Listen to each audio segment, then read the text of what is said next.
ایسی تو کوئی حدیث ہم نے نہیں سنی ہے.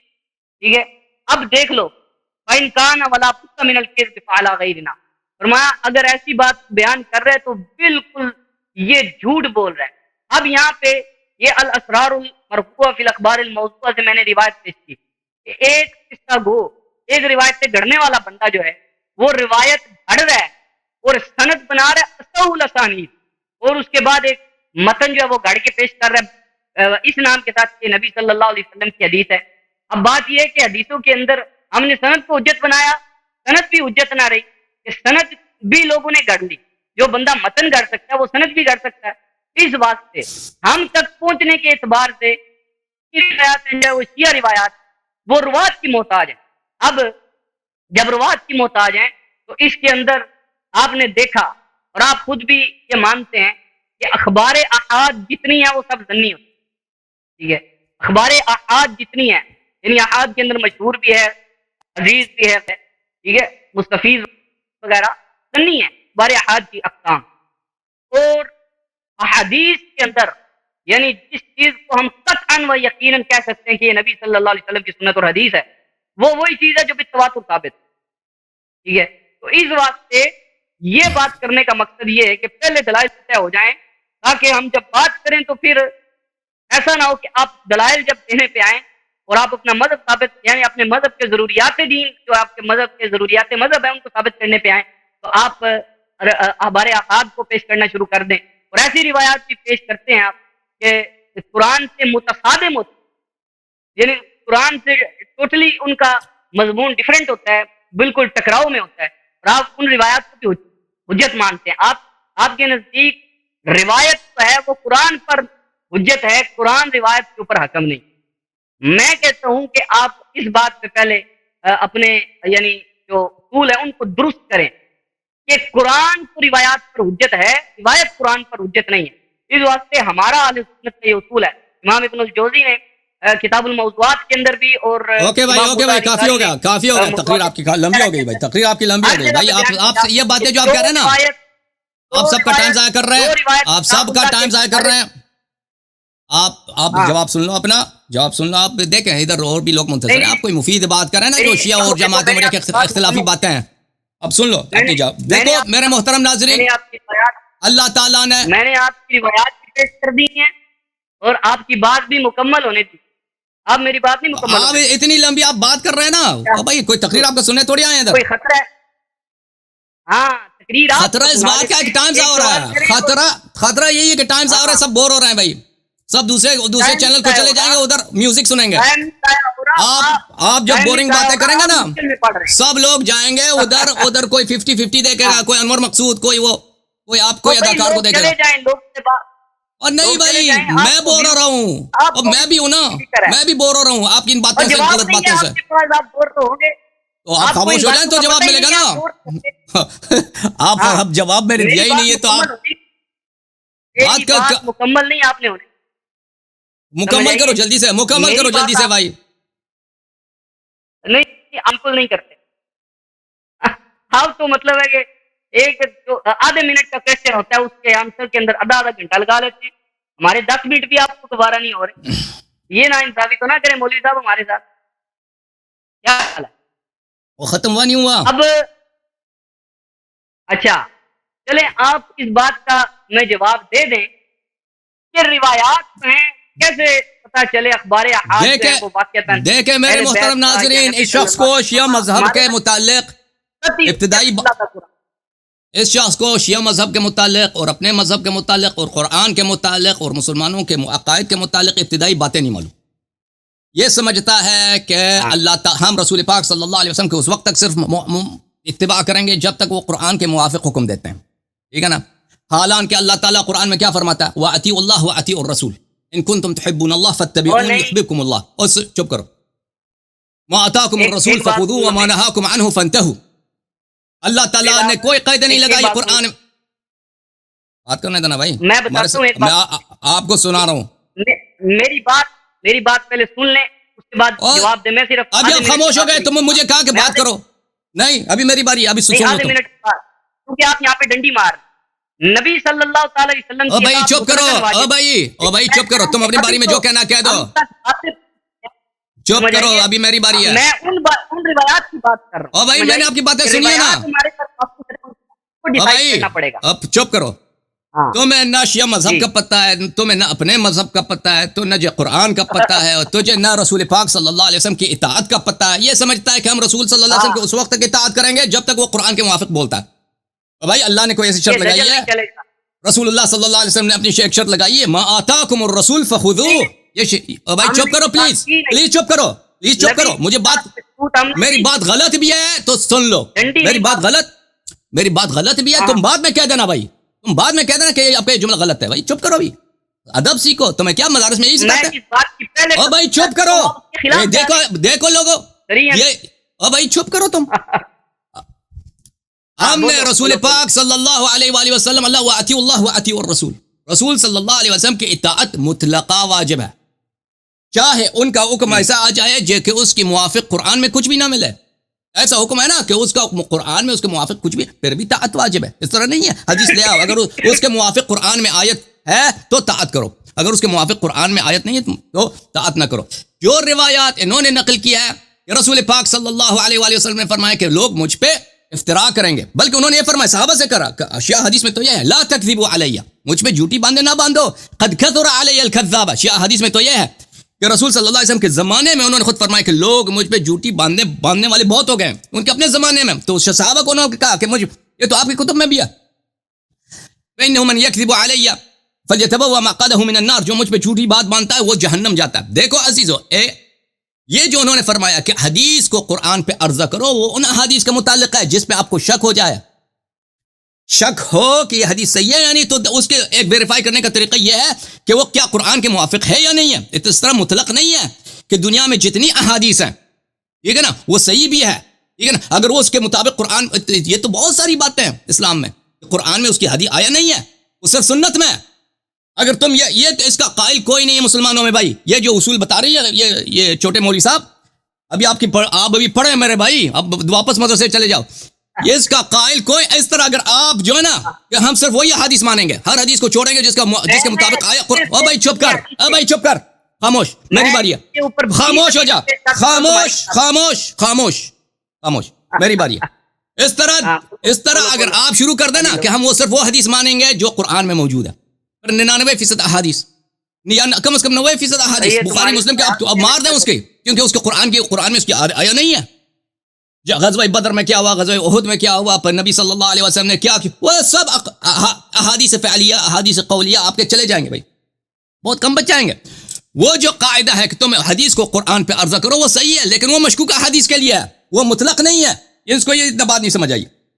اب پھر یہ کہتے ہیں کہ احادیث ہمیں واسطوں تک پہنچی, ہمیں شک ہوتا ہے. بالکل آپ کے حدیث واسطوں کے ساتھ, آپ کے حدیث سب مشکوک ہیں, آپ نے بالکل صحیح کہا ہے.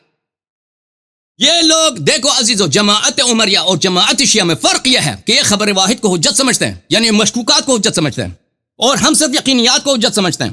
ملاحظہ فرمائیے یہ کتاب ایک رسائل شریف المرتضی المجموعہ الثالثہ, یہاں پر صفحہ نمبر 309 میں ان کا باقاعدہ, یہ بہت مشہور ہے, معروف ہے شیعہ محدثین کا, یہ دین چاہے فرعیات میں ہو چاہے اصول دین میں ہو, اس میں زن حجت نہیں ہوتی. مرحوم سید مرتضی رحمہ اللہ کیا فرماتے ہیں, اعلم لا يجوز ان يتعبد اصحابنا والحال هذه ان يعملوا في الاحكام الشرعيه على اخبار الاحاد, ولا يتم على موجبات اصولهم ان يكون الاخبار التي يروونها في الشريعه معمولا عليها وان جاز لخصومهم على مقتضى اصولهم ذلك. کہتا ہے ہم شیعوں کے لیے بالکل جائز نہیں ہے کہ ہم خبر واحد پہ عمل کریں, اور نہ ہماری شریعت میں یہ جائز ہے. مخالفین کے لیے وہ جائز ہے جنہوں نے وہ اصول بنائے کہ خبر واحد حجت ہے. ایک چیز جو خود آپ کہہ رہے ہیں مشکوک ہے, بھائی یہ خود انہوں نے بھی اعتراف کیا, ان کی پوری سنت مشکوک ہے, اسی لیے یہ کہہ رہے ہیں کہ ہمیں اتنے واسطوں کے ساتھ پہنچا, ہمیں پتہ نہیں چلتا کون سے صحیح ہے کون سے نہیں ہے. ہم قرآن میں جا کے دیکھیں, بخاری میں جو احادیث ہے, مسلم میں جو احادیث ہے, صحیح اصح الاحادیث بھی ہو نا, ابھی انہوں نے کیا کہا, خود اعتراف کیا نہیں کیا, اصح الاسانید بھی ہو تو وہ موضوع ہو سکتا ہے. ماشاءاللہ ماشاءاللہ ماشاءاللہ, سبحان اللہ, بڑی اعتراف کیا آپ نے, بڑی اعتراف کیا, بڑے کام کے اعتراف کیا. ابھی چپ رہو, چپ خاموش, میری باری, چپ, میں بولنا نہیں, ابھی منہ بند کر رہا ہوں. خود کیا اعتراف کیا بھائی, سند اصح الاسانید, تو ان کی حدیث جھوٹی, اور بھائی تو پتہ یہ چلا کہ ان کی اصح الاسانید بھی جو ہے نا وہ انہوں نے خود کہا کہ احادیث اتنے واسطوں کے ساتھ ہمیں پہنچا یہ سب مشکوک ہے. تو میرے محترم ناظرین ان کے قرآن ان کے نزدیک مشکوک. جب میرے قرآن کے متعلق میں نے ان سے سوال کیا جواب نہیں دیا انہوں نے, کہ ان کے پاس جواب ہی نہیں ہے. کہ آپ کے اکابر نے جب اعترافات کیے ہیں فرمائے انہوں نے کہ قرآن میں کمی ناقص ہوئی, اور وہ خبر واحد بھی نہیں ہے, وہ خبر متواتر معنوی ہے. اور قرآن کے 7 حروف میں سے 6 حروف عثمان صاحب نے جلا دیے ہیں, وہ بھی متواتر ہے. جب یہ سب قرآن آپ کے نزدیک مشکوک, احادیث آپ نے تو خود الحمدللہ رب العالمین اعتراف کر دیا مشکوک, آپ کا دین ہی مشکوک ہے. ہمارے نزدیک میرے محترم ناظرین, ہمارے نزدیک ہمارے جو احادیث ہیں الحمدللہ رب العالمین, ہمارے محدثین نے بڑے محنت کیے ہیں, اس مطلب میں بہت سارے مواد لکھے ہیں. ہمارے مذہب میں خبر واحد حجت نہیں ہے. ہمارے مذہب میں وہ احادیث حجت ہیں جو کتب اصلیہ میں لکھی گئی ہیں, جو ائمہ طاہرین علیہ السلام کے زمانے میں لکھی گئی ہیں, ائمہ اطہار علیہ السلام پہ عرضہ کی گئی ہیں. ائمہ اطہار علیہ السلام نے شیعوں کو حکم دیا کہ احادیث پہ عمل کرو. انہی کتب کی روح سے کتاب کافی لکھی گئی ہے, کتاب اللہ حضر الفقی لکھی گئی ہے, تہذیب استبصار کتب شیخ صدوق وغیرہ, کتاب بصائر الدرجات, کتاب احمد ابن خالد ابن محمد برقی وغیرہ وغیرہ لکھی گئی. یہ شیعہ مذہب کے سے یہ بہت واضح ہے, شیعہ مذہب کے احادیث کے متعلق یہ بہت مشہور ہے. اور ہمارے احادیث اکثر کئی طرق سے مروی ہیں اور کئی کتب میں ہوتے تھے. اصحاب ائمہ علیہ السلام سب, زرارہ, محمد ابن مسلم, یونس ابن عبد الرحمن, فلان فلان فلان فلان, یہ سب مؤلف تھے. یہ ابو ہریرہ کی طرح نہیں ہے, انس ابن مالک کی طرح نہیں ہے, زید ابن ارقم کے, ابو بکر عمر کی کوئی کتاب ہی نہیں ان کا. ان سے تابعین نے سنا ہے, ان کے حافظے میں جو رہا تابعین کے حافظے میں جو رہا, اس لیے آپ کو ابھی شک ہو رہا ہے. یہ آپ نے جو کہا ہے کہ آپ کے کتب میں صحیح سند کے ساتھ ایسے روایات موجود ہیں جو جھوٹ ہیں, میں بالکل اس کو مانتا ہوں. بالکل آپ نے صحیح فرمایا کہ آپ کے کتب میں بخاری مسلم میں, اللہ جانتا ہے کہ یہ ایسے اسرائیلیات بخاری مسلم میں پڑھیں, ان کی سند میں ایک بھی یہودی نہیں ہے. بس مزے کی بات یہ ہے, ایسے اسرائیلیات بخاری مسلم میں موجود ہیں, ان کی سند میں ایک بھی یہودی نہیں. اب کیسے یہ سند ان کی بنا دی ہے بخاری نے, اللہ جانتا ہے, میں نہیں جانتا. ایسے اباطیل ان کے کتب میں بہت ہیں, ساسانید سب کے سب صحیح, وہ روایات ان کے باطل. تو میرے محترم ناظرین, تو پھر جس دین میں نہ قرآن یقینی, سنت تو اس نے الحمدللہ رب العالمین اس نے اعتراف کر بھی دیا کہ سند صحیح بھی ہو تو وہ باطل ہے, باطل ہو سکتا ہے, جھوٹ ہو سکتا ہے, اور بات ہی ختم ہے. پر بھائی پتہ پڑھ لو نا اپنے مذہب کا, ادھر کیوں مقابلہ کرنا ہے؟ تمہارے مذہب میں بچے کیا, نہ قرآن نہ سنت, کچھ بھی نہیں. بسم اللہ.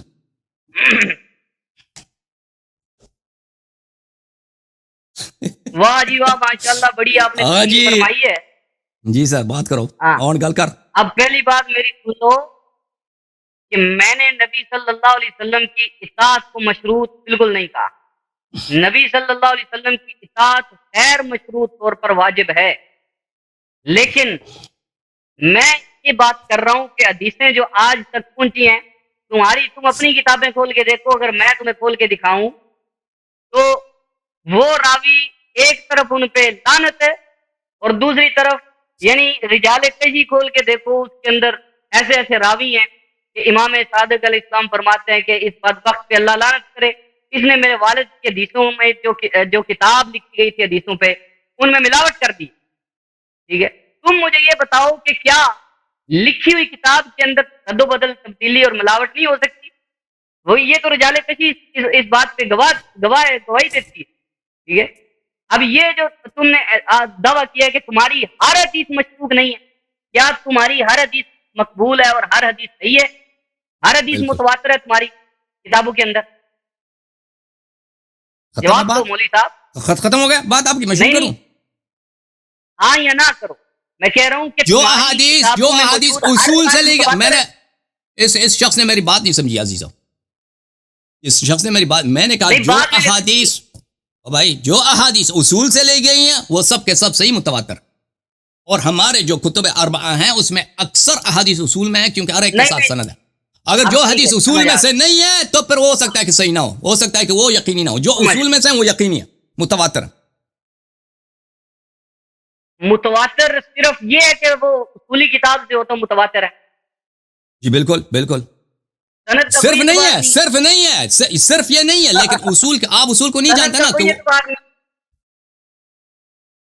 کا کوئی اعتبار نہیں ہے. اچھا, یہ اس بات کی توضیح کے لیے میں ایک سیکنڈ میں جواب نہیں دے سکتا. ابھی آپ کو ہمارے اصول کا نہیں معلوم, ہمارے مذہب میں حدیث کی تاریخ کیا ہے اس کا نہیں معلوم. میں ایک سیکنڈ میں اس کا جواب نہیں دے سکتا. اگر آپ تم چپ رہو 5-10 منٹ مجھے دے دو تو میں اس کا توضیح دے سکتا ہوں. میں نے بہت اس کی توضیح دی مختلف پروگراموں میں. آپ کو پتہ نہیں بولیں تو پھر آپ بعد میں بات کرو, ٹھیک ہے؟ میری بات ہو لینے تو. جہاں تک اصحاب کی لعن کی بات ہے, اصحاب کی لعن اس کا بھی میں ابھی جواب دے دوں کیونکہ آپ رک گئے ہیں, تو اس کا جواب بھی سن لو. وہ تقیہ کے طور پہ تھا, اور وہ اس کے حدیث خود رجال کتب کے رجال میں موجود ہے کہ امام علیہ السلام نے فرمایا کہ میں ہم آپ کی جان بچانے کے لیے دوسروں کے سامنے ہم آپ کو برا بلا کہتا ہیں تاکہ لوگ آپ کو قتل نہ کریں. وہ اس کی وجہ بہت واضح ہے, اس کی روایات بھی بہت زیادہ. اور جہاں تک آپ نے کہا کہ ابو الخطاب نے کتب حدیث میں ملاوٹ کیا, تو وہ امام علیہ السلام کو اسی زمانے میں پتہ تھا. ان کو پتا تھا کہ کس کتاب میں اس ملعون نے ملاوٹ کیا, ٹھیک ہے نا. وہ حذف اسی زمانے میں وہ حذف ہو گئی ہیں. اس طرح نہیں ہے ایک شخص جو ملعون ہوا, ائمہ طاہرین علیہ السلام نے اس کو لعنت کیا, وہ پھر ایسا نہیں ہے کہ پھر ائمہ علیہ السلام چپ رہے, محدثین اصحاب ائمہ علیہ السلام چپ رہے, پھر اسی کتاب کو ان لوگوں نے پھر نقل بھی کیا. وہ کتابیں اسی وقت تصفیہ کی گئی, صاف کی گئی, ملاوٹی احادیث اسی وقت ان میں سے نکال لی گئی ہیں. اوکے, تمہیں شیعہ اصول حدیث کا پتہ بھی نہیں ہے. شیعہ اصول حدیث اور آپ کے اصول حدیث میں زمین آسمان کا فرق ہے. میں بات کر رہا ہوں کہ ابھی آپ نے کہا کہ یہ کہتے ہیں کہ جو کتاب اللہ کے موافق ہو وہ نبی علیہ السلام کی وہاں پہ اطاعت کرنی ہے.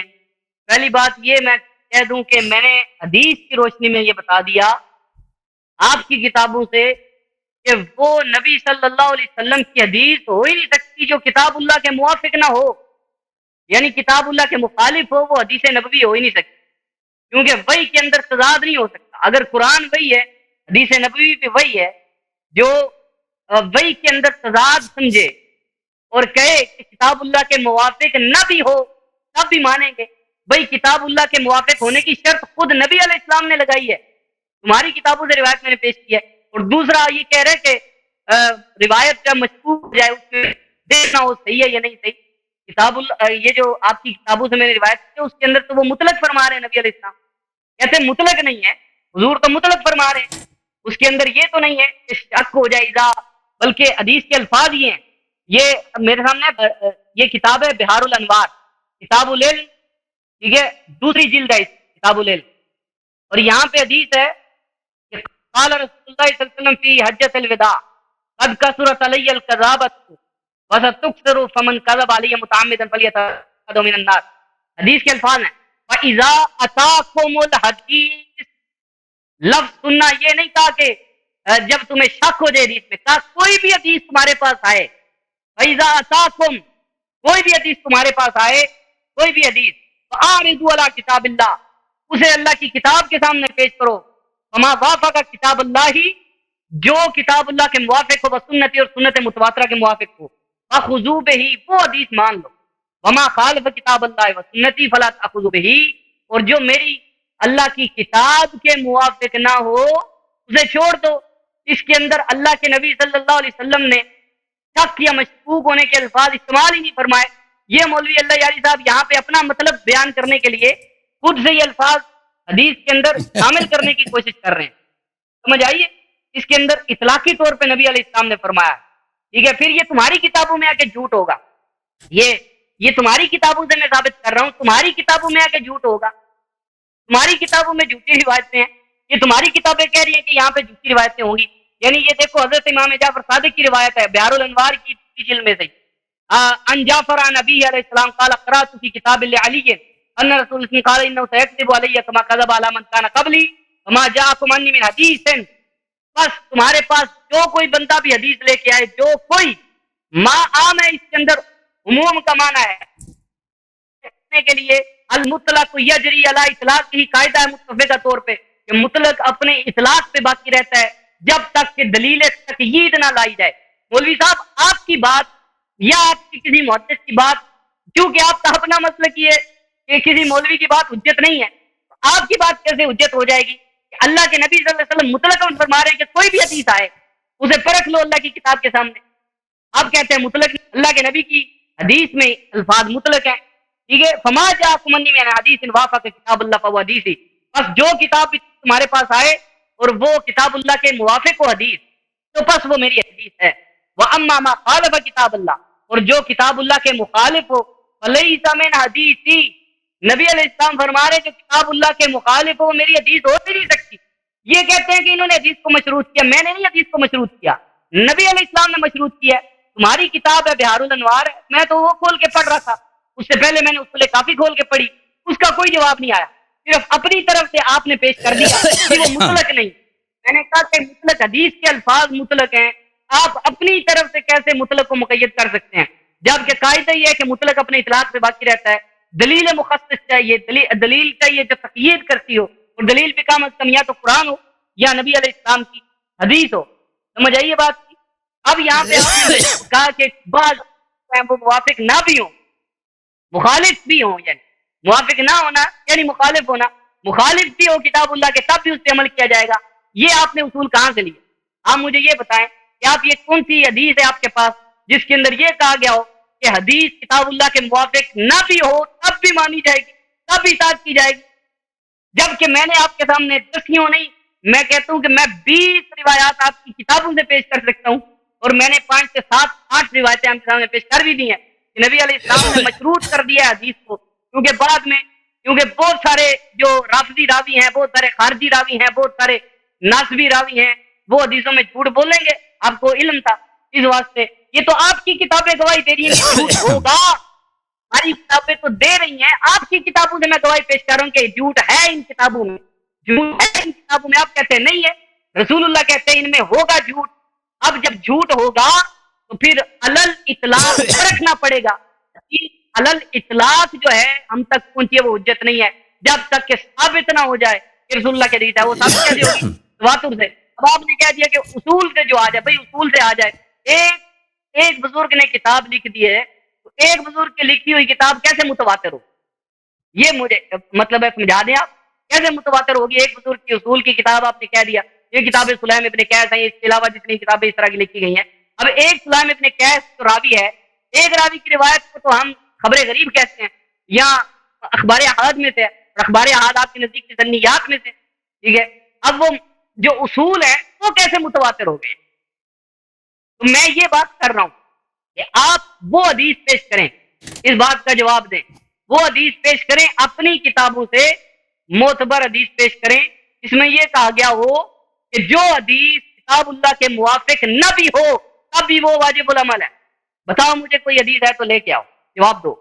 میرے محترم ناظرین, مولوی صاحب بہت ہی اپنے اصول کو بھول گئے, اپنے کتب کو بھول گئے, اور سب علمی قواعد کو انہوں نے شیعوں سے تعصب کرتے ہوئے بھول گئے. بھائی انہوں نے ایک طرف سے اعتراف کر دیا, بھائی قرآن کے متعلق میں نے ان سے بار بار پوچھا کیونکہ ان کے پاس جواب نہیں ہے. بھائی قرآن ان کے پاس مشکوک, اب انہوں نے خود کیا کہہ دیا کہ ان کی کتابیں سب کے سب مشکوک ہیں. وہ چاہتے ہیں کہ شیعہ کتب حدیث کو بھی مشکوک بنا دیں. ان کے اپنے کتب کے متعلق انہوں نے تو اعتراف کر لیا کہ ہمارے کتب کیا ہیں, مشکوک ہیں, کیونکہ خبر واحد ہے, فلانے نے فلانے سے 10-15 واسطے کے ساتھ روایت کیا.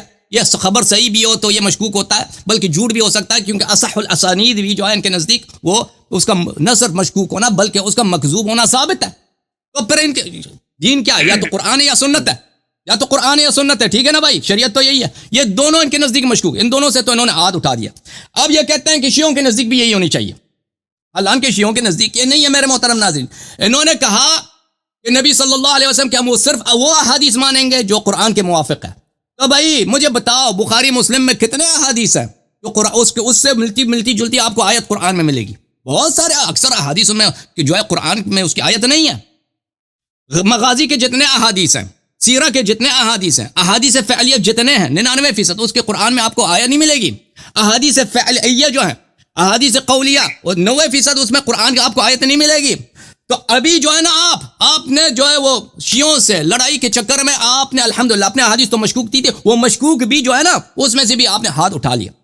اب آپ نے کہتے ہیں کہ آپ کے ائمہ علیہ السلام نے فرمایا کہ رسول اللہ صلی اللہ علیہ وسلم نے فرمایا کہ مجھ پہ جھوٹ باندھنے والے بہت ہو گئے. اگر آپ کے پاس کوئی حدیث آ جائے فَإِذَا أَتَاكُمُ الْحَدِيث فَأَعْرِضُوهُ عَلَى كِتَابِ اللَّهِ وَسُنَّتِهِ فَمَا وَافَقَ كِتَابَ اللَّهِ وَسُنَّتِهِ فَخُذُوهُ بِهِ وَمَا خَالَفَ كِتَابَ اللَّهِ وَسُنَّتِهِ فَلَا تَأْخُذُوا بِهِ. آپ نے یہ حدیث کوٹ کیا نا, آپ نے کہا کہ یہ حدیث مطلق ہے, یہ حدیث مطلق ہے. تو میرے محترم ناظرین, اس شخص کو مطلق و مقید کے بنیادی اصول نہیں معلوم. او بھائی مطلق و مقید کے بنیادی اصول آپ کو نہیں معلوم. آپ کیسے کہتے ہیں یہ حدیث مطلق ہے؟ ہاں ملاحظہ کرو, حدیث یہ انہوں نے بحار الانوار سے کوٹ کی ہے, یہ کتاب احتجاج میں بھی ہے, بحار الانوار جلد نمبر 2 صفحہ نمبر 225. حدیث یہ ہے میرے محترم ناظرین. عن ابي جعفر الثاني في مناظرته مع يحيى بن اكثم وسيجيء بتمامه في موضعه انه قال. حضرت امام جواد علیہ الصلوۃ والسلام نے یحییٰ بن اکثم سے، وہ جب مامون کے دربار میں وہ بہت بڑا مفتی تھا اور عالم دین تھا، ان سے مناظرہ کے دوران انہوں نے جو گفتگو فرمایا ہے، انہوں نے یہ کہا قال رسول اللہ صلی اللہ علیہ وآلہ فی حجۃ الوداع. رسول اللہ صلی اللہ علیہ وسلم نے حجۃ الوداع میں یہ فرمایا قد کثرت علی الکذابہ وستکثر. جھوٹ، جو لوگ مجھ پہ جھوٹ باندھتے ہیں، افترا کرتے ہیں، وہ بہت زیادہ ہو گئے ہیں، اور اب زیادہ بھی آگے بھی جا کر یہ زیادہ ہو جائیں گے. تو یہ مطلق بات نہیں ہو رہی ہے. پہلے رسول پاک صلی اللہ علیہ وآلہ وسلم نے قاعدہ وہاں پہ سب کے سامنے رکھ دیا ہے. کون سا قاعدہ؟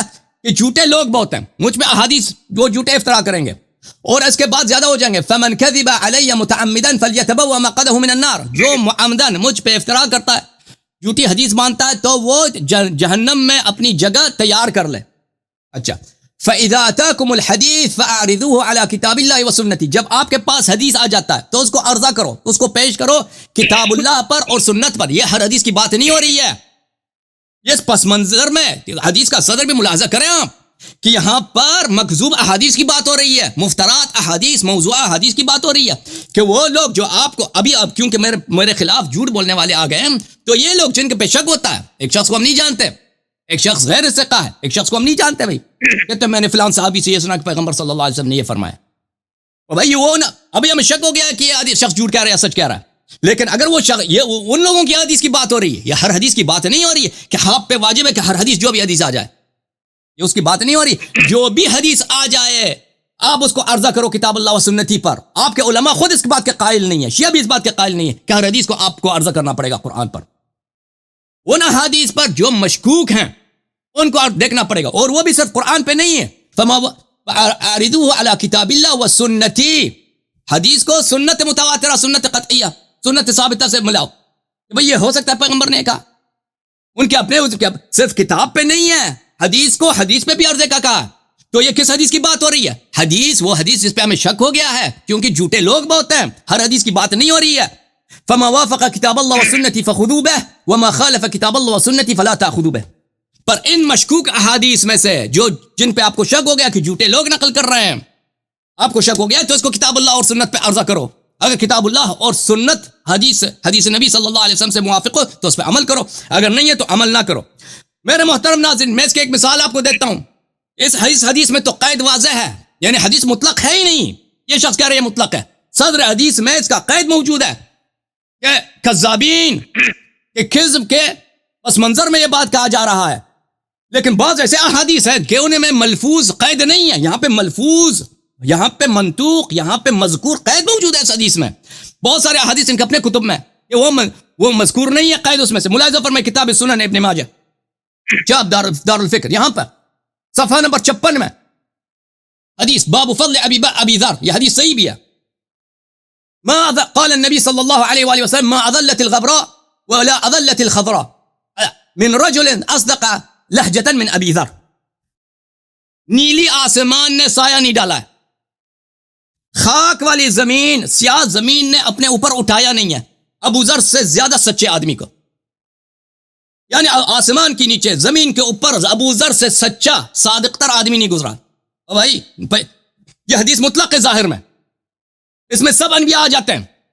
یعنی ابراہیم علیہ السلام سے بھی اصدق، موسیٰ علیہ السلام سے بھی اصدق، عیسیٰ علیہ السلام سے بھی اصدق، انبیاء سلف سب میں سے اصدق، رسول پاک صلی اللہ علیہ وسلم سے بھی، یا کم از کم ان کے مساوی. یعنی رسول پاک صلی اللہ علیہ وسلم بھی زیادہ سچے نہیں تھے ابو ذر. یہ ہو سکتا ہے معنی اس کا؟ نہیں معنی ہو سکتا اس کا، یہ معنی نہیں ہو سکتا اس کا. یہ کیا؟ یہ ظاہر میں مطلق ہے، باطن میں یہ مقید ہے. یہ انبیاء معصومین اس میں سے خارج ہیں، بقیہ لوگوں کی بات ہو رہی ہے. اس طرح کے احادیث کتنے زیادہ ہیں، اتنے احادیث کے ظاہر میں یہ مطلق ہیں، باطن میں یہ مقید ہیں، بہت زیادہ ہیں. بلکہ اغلب وہاں پہ فخر رازی صاحب کا کتاب ہے، اس میں وہ فرماتے ہیں کہ اغلب بلکہ وہ ہے، معاف کیجیے فخر رازی نہیں، غزالی صاحب، ان کے اصول کی کتاب ہے، وہ کہتے ہیں اکثر احادیث اسی زمرے میں آتے ہیں. اکثر احادیث ظاہر میں عام ہے، باطن میں لیکن وہ خاص ہے، ظاہر میں مطلق ہے، باطن میں مقید ہے. مثلا آیہ ملاحظہ فرمائے قرآن مجید میں الذين ينفقون اموالهم بالليل والنهار سرا وعلانية فلهم اجرهم عند ربهم ولا خوف عليهم ولا هم يحزنون. جو لوگ اپنی مال کو چپ کے یا ظاہر میں خرچ کرتے ہیں رات کو اور دن کو، تو ان پہ نہ خوف ہے نہ حزن ہے، وہ سیدھے جنت جانے والے لوگ ہیں۔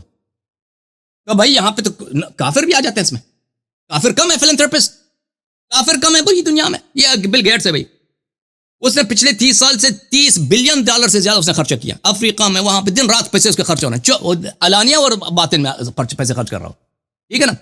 کتنے لوگ ہیں کفار، کتنے فلنتھراپسٹ ان کے کمپنیز ہیں، ان کے آرگنائزیشنز ہیں، ان کے ادارے ہیں، مسلمانوں کے ملکوں میں جا کے یہ دوائی تقسیم کرتے ہیں بھائی، مسلمانوں کے لیے یہ کتاب وغیرہ چھاپتے ہیں، اسکول مدرسے بناتے ہیں، افریقہ میں، پاکستان میں، وہ انڈیا میں، کہاں پہ کرتے ہیں۔ تو بھائی یہ سب جنت جائیں گے؟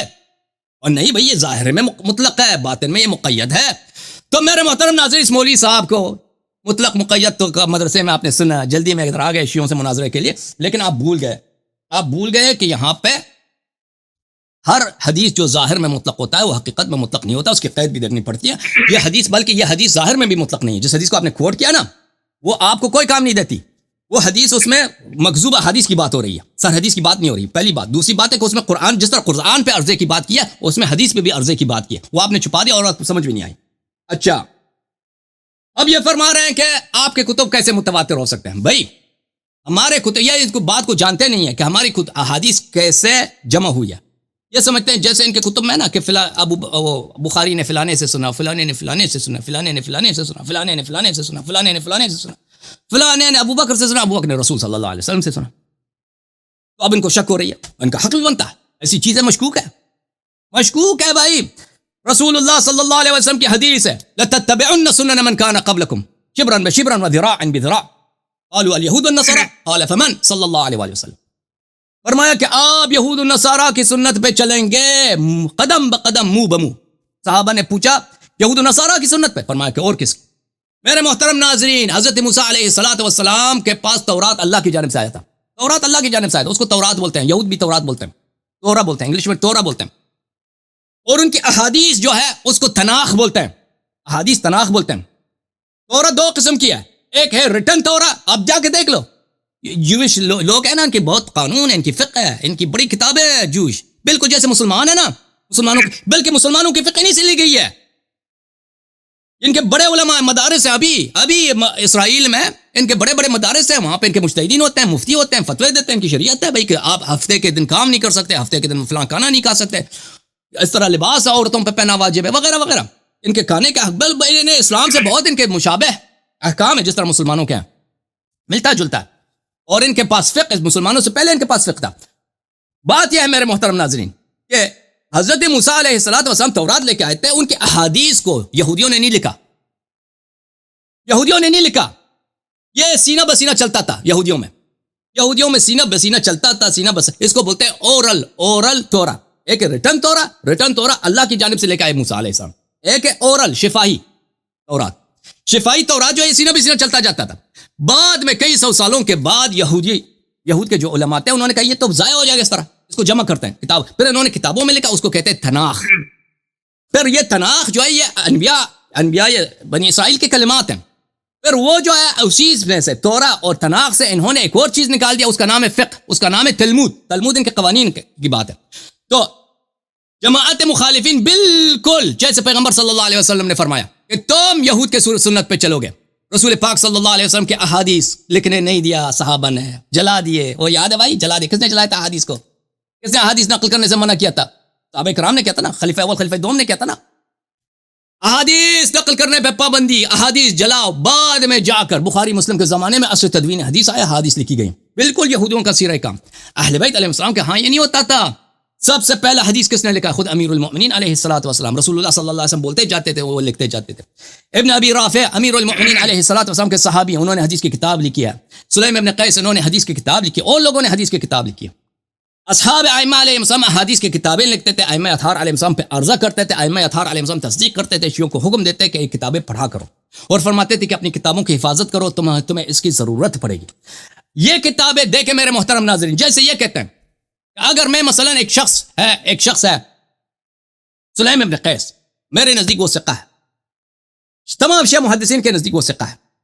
سلیم ابن قیس، اور اس کے کتاب کی ایک طریق نہیں ہے، اس کے کتاب کے ایک سے زیادہ طریق ہے، اور وہ کتابی صورت میں ہے، وہ کہتا ہے خود میں نے لکھا، میں نے سنا امیر المومنین علیہ السلام سے اور میں نے لکھا ہے، میں نے سنا ہے اور میں نے لکھا ہے. میرے محترم ناظرین، یہ ایسے چیز کہ ایک سکا شخص اس طرح آپ کو خبر دے، یہ بہت مختلف ہے اس حدیث سے جو کہ فلانی کہتا ہے میں نے فلانے سے سنا، اس نے 40 سال پہلے ایک جگہ پہ اس نے فلانے سے سنا تھا، اس نے 35 سال پہلے اپنے چچا زاد سے سنا تھا، اس سے یعنی 200 سال میں 5-6 آدمی آ جاتے ہیں بیچ میں کم از کم. ان دونوں میں بڑا فرق ہے.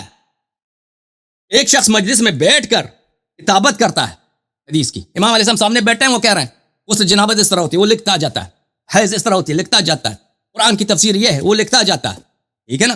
اور امام علیہ السلام اس کی فرماتے ہیں کہ یہ صحیح ہے، ان پہ عمل کرو، یہ صحیح ہے، عمل کرو، یہ یقینی ہے، یہ یقینی ہے. وہ جو تمہارا طریقہ کار ہے نا، فلانے نے فلانے سے سنا، وہ افواہیں ہیں، جیسے آپ نے خود نے کہا کہ صحیح سند بھی ہو پھر بھی وہ مشکوک ہے بلکہ جھوٹی ہے.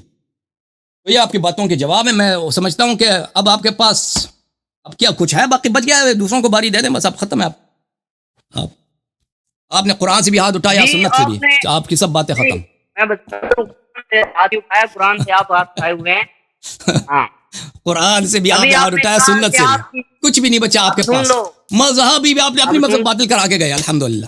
شیعہ اعتراض کے چکر میں یہ اس نے اپنے مذہب کا بیڑا غرق کر دیا. قرآن سے بھی ہاتھ اٹھایا، سنت تو ویسے بھی ان کے پاس نہیں تھے، خود اعتراف کیا کہ سنت ان کی مشکوک ہے، بلکہ ان کی صحیح سند بھی ہو تو پھر بھی جھوٹی ہے.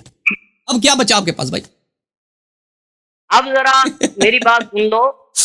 اب تم میں نے سوالات کے جواب دے دیا. اب مجھے بتاؤ، بخاری مسلم میں جو احادیث ہیں کہ ان کا سند، ان کے متن قرآن میں نہیں ملتا، تم اس کو جوڑ دو گے؟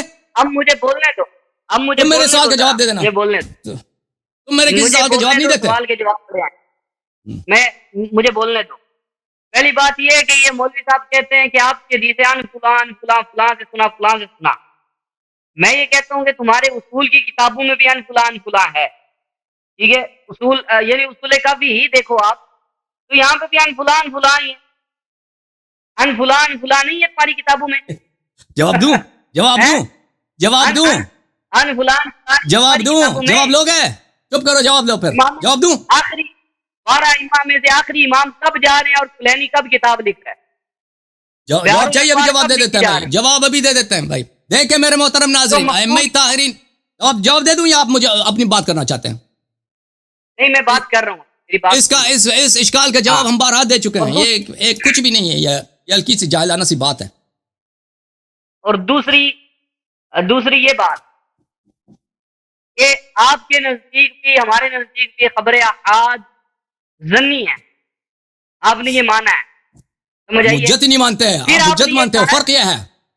فرق یہ ہے کہ تم قرآن کی مخالفت کرتے ہو، ان الظن لا یغنی عن الحق شیئا، تم ظن کو حجت مانتے ہو، ہم ظن کو مردود مانتے ہیں، حجت نہیں مانتے. فرق اس کو نہیں مانتے ہم، خبر روایت کو حجت ہی نہیں مانتے. ختم بات. میں آپ کو بتاتا ہوں، ایسے بات نہیں ہوتی. دلیل کی ہم بات کر رہے ہیں تو دلیل جو ہے وہ 4 قسم کی ہوتی ہے، سمجھ آئیے؟ دلیل کی 4 اقسام بنتی ہیں، یعنی پورا دلائل کا اگر آپ احاطہ کریں، ان کو سمرائز کریں، دلیل کی 4 قسمیں بنتی ہیں. پہلی ایک دلیل جو سب سے قوی دلیل ہوتی ہے، جو قطعی دلیل ہوتی ہے، وہ قطعی الثبوت و قطعی الدلالت ہوتی ہے، کسی بھی معنی کو، کسی بھی مفہوم کو ثابت کرنے کے لیے، ٹھیک ہے. دوسرے نمبر پہ آتی ہے قطعی الثبوت ظنی الدلالت. اب پتہ نہیں آپ کو ثبوت اور دلالت کا پتہ ہے یا نہیں ہے. اچھا. تیسرے نمبر پہ آتی ہے ظنی الثبوت اور قطعی الدلالت. چوتھے نمبر پہ آتی ہے ظنی الثبوت اور ظنی الدلالت. ہمارے نزدیک میں نے آپ کو بتایا کہ مسائل کے درجات، ٹھیک ہے، ایک اباحت کا مسئلہ ہے، ایک استحبابی مسئلہ ہے، ایک واجبی مسئلہ ہے، ایک فرضی مسئلہ ہے، یعنی فرض کے ساتھ جس کا تعلق ہے، ایک ضروریات دین سے متعلق مسئلہ ہے. اب جس درجے کا مسئلہ ہوگا اس درجے کی دلیل وہ درکار ہوگی.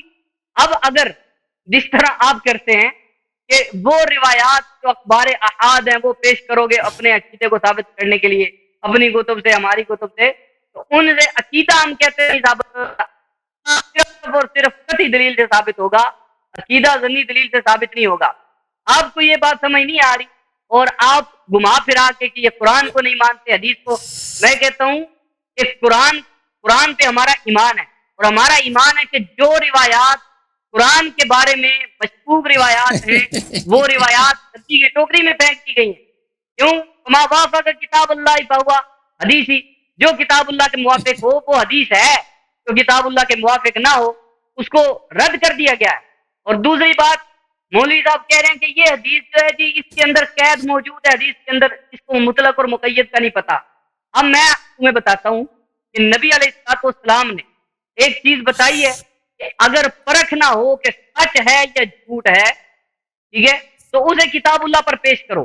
یہ کہتے ہیں یہ قید ہے، بھائی قید نہیں ہے، کیوں؟ اگر ایک قید لگائی ہے احادیث مکذوبہ، بھائی احادیث مکذوبہ اگر پہلے ہی پتا ہے کہ یہ احادیث مکذوبہ ہیں تو پھر ان کو سامنے کتاب اللہ کے پیش کرنے کی حاجت کیا ہے؟ پھر تو پہلے ہی ڈیفائن ہے، یعنی ایک چیز جو پہلے ہی ڈیفائن ہے اس کو کیا ڈیفائن کرنا ہے آپ نے؟ تو مطلب یہ ہے کہ ایک چیز جو ہے حدیث کے نام سے آ گئی ہے، اس کا پتہ لگانا ہوگا کہ یہ سچی ہے یا جھوٹی ہے، سچ ہے یا جھوٹ ہے، وہ کتاب اللہ کے سامنے۔ اب کہتے ہیں کہ قید ہے اس کے اندر کہ مکذوبہ، بھئی مکذوبہ اگر پہلے سے ہی یہ طے ہو گیا، پہلے سے پتا ہے کہ مکذوبہ ہے، تو پھر اس کو کیا پیش کرنا ہے کتاب اللہ کے اوپر؟ یہ ہے کہ یہاں اطلاق ہی ہے، یعنی آپ ایک چیز کو اسی چیز سے ڈیفائن کر رہے ہیں، ایک چیز کی تعریف صحیح بھی صحیح کر رہے ہیں، ٹھیک ہے۔ مسئلہ یہ ہے کہ مطلقاً آقا علیہ السلام نے فرمایا کہ جھوٹ ہے، کہیں بھی جھوٹی بات ہو سکتی ہے، کسی بھی واسطے سے جھوٹی بات ہو سکتی ہے، کسی بھی جگہ پہ جھوٹی بات ہو سکتی ہے، کوئی لکھنے والا جھوٹی لکھ سکتا ہے، کوئی بولنے والا جھوٹ بول سکتا ہے، ٹھیک ہے۔ بہت سارے کافی ہوگا بھائی، کافی ہوگا، سب کو بور کر دیا آپ نے، سب کو بور کر دیا، بات سنو ذرا، سب کو بور کر دیا۔ یہاں پہ اس نے کہا کہ یہ مقید ہے، مقید نہیں ہے، یہاں پہ مطلق ہی فرمایا کہ حدیث کو اگر جانچنا ہے کہ جھوٹی ہے یا سچی ہے تو کتاب اللہ پہ پہلے تو معلوم ہی نہیں، تو تم یہی خود کرتے ہیں، آپ خود یہی کرتے ہیں بھائی۔ بخاری مسلم کے جو احادیث جن سے ان کے مقابلے میں قرآن کی کوئی آیت نہیں ہے، تم اس کو چھوڑنے پہ تیار ہو؟ اور بخاری مسلم احمد مسند احمد آپ کے کتب میں جو احادیث ہیں، اگر ان کے ساتھ قرآن کی آیت نہ ہو تو تم اس سے ہاتھ اٹھانے کے تیار ہو؟ آپ کے فرقے میں کوئی اس کا قائل ہے؟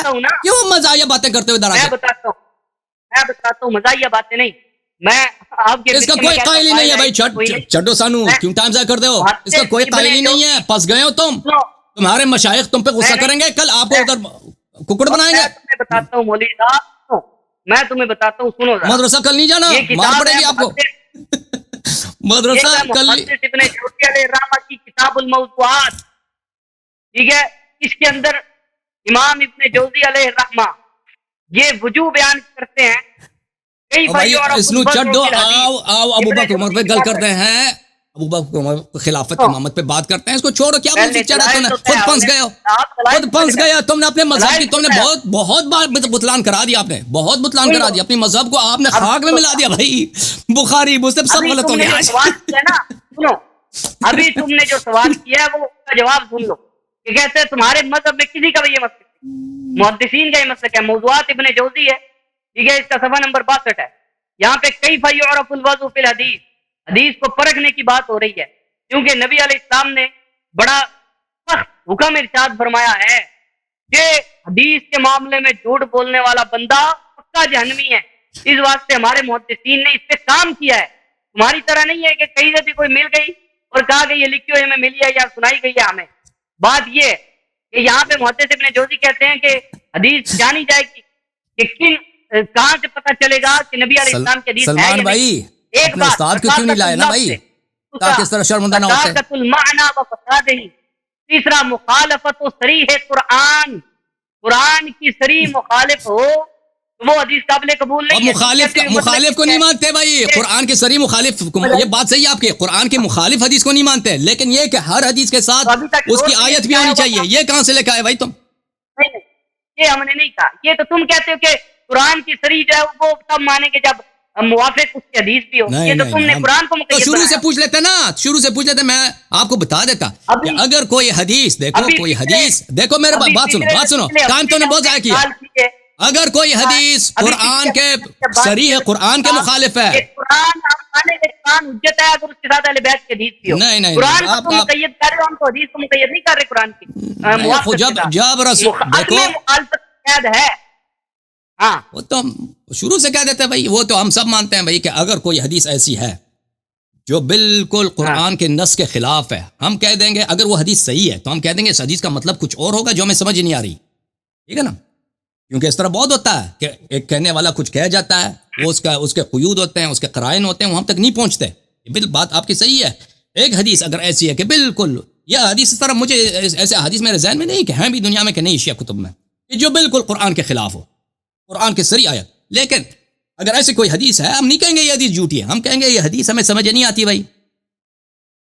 اگر وہ آیا اس میں محکم ہے اس موضوع میں، لیکن اگر وہ آیا محکم نہیں ہے، مثلا یہ آیا ہے اس کے کئی معنی ہو سکتے ہیں، وہ اس کے ایک معنی کے خلاف ہے، تو پھر ان میں تضاد ہی نہیں ہے، کیونکہ قرآن اس موضوع میں صریح نہیں ہے. یا پھر حدیث ایسی ہے نا کہ حدیث جو ہے، حدیث کے 2-3 مختلف معنی ہو سکتے ہیں، ٹھیک ہے، اس کا ایک معنی صریح قرآن کے خلاف ہے، تو ہم کہیں گے وہ جو معنی آپ کر رہے ہیں وہ صریح قرآن کے خلاف ہے، اس معنی کو ہم نہیں لے سکتے. تو آپ نے اتنا ٹائم ضائع کر دیا، سلمان صاحب خود بھی شرمندہ، سب جماعت عمریہ کو شرمندہ، آپ کے مشائخ آپ پہ غصے، مدرسے کل کیسے جائیں گے آپ؟ چلیں صحیح ہے. چلیں، بہت مہربانی. اگلے ہفتے آپ سے بات ہوگی. اب دوسرے لوگ بہت منتظر ہیں میرے بھائی، ٹھیک ہے نا. اگلے ہفتے آپ سے بات کریں گے ابو بکر عمر پہ، ٹھیک ہے نا، ابو بکر عمر عثمان خلافت امامت پہ، ٹھیک ہے. کوئی ایسا ہاں تیاری کر کے آنا. وہ رضائے کبیر پہ بات کرنے پہ تیار ہے؟ میں کہہ رہا ہوں پہلے دلائل اور پہلے شرائط سے ہوں گی تو پھر بھائی کب تک وہ دلائل میں ہے، ہم تو اس طرح تو پھنس جائیں گے آخر سال تک. بھائی ہم نے جب کہہ دیا آپ کے سب شرائط ہم نے منظور کر لیا، تو پھر اس پر گفتگو کرنے کی کیا ضرورت ہے؟ تم صرف اعلان کرو میرے شرائط یہ ہم نے منظور ہے، ہمیں منظور ہے بھائی. تم ادھر جا کے اعلان کرو نا اگلے ہفتے کہ یہ 10 شرط ہے میں نے ابھی سے منظور کر دیا، ختم بات. اس میں گفتگو کرنے کی ضرورت ہی نہیں ہے، سیدھا جاتے ہیں اصل موضوع پر، رضائے کبیر پر، ٹھیک ہے نا بھائی. نہیں شرائط کا مطلب یہ ہے کہ یہ شرائط مان لیا ہم نے تو کیا نہیں دیتے. او بھائی آپ کا حکم ہماری تعمیل، آپ حکم کرو، بولو اللہ یاری میرے یہ 10 شرط ہیں، میں کہتا ہوں ابھی سے میں نے منظور کر دیا بھائی. سیدھا جاتے ہیں رضائے کبیر پر، اس میں صرف آپ 2 منٹ میں اپنے شرائط ذکر کریں، ختم بات. اب میری بات سنو، وہ اگلے ہفتے جو بھی شرط رکھو وہ مقبول ہے. بالکل میں نے کہہ دیا، میں اپنی بات سے نہیں پڑتا. شرط رکھوں ہاں نہیں پھرے گا، شرط رکھو جو مرضی تم شرط لے کے آنا، میں نے منظور کیا، ختم بات. اب اس بات پہ پکا رہنا. بالکل پکا ہے، میں مرد ہوں، اپنی بات پہ پکا ہوں بھائی. میں آپ کے سامنے کہہ رہا ہوں، یہ مناظرے کے لیے جو شرط لائیں گے ہمیں منظور ہے بھائی، ٹھیک ہے نا. اوکے ختم بات. اوکے جناب، ابھی آج کے لیے معذرت کرو، کتنے لوگوں کا ٹائم تم نے ضائع کر دیا فضول میں. شروع سے اپنے شرط بتا دیتے بھائی. خدا حافظ.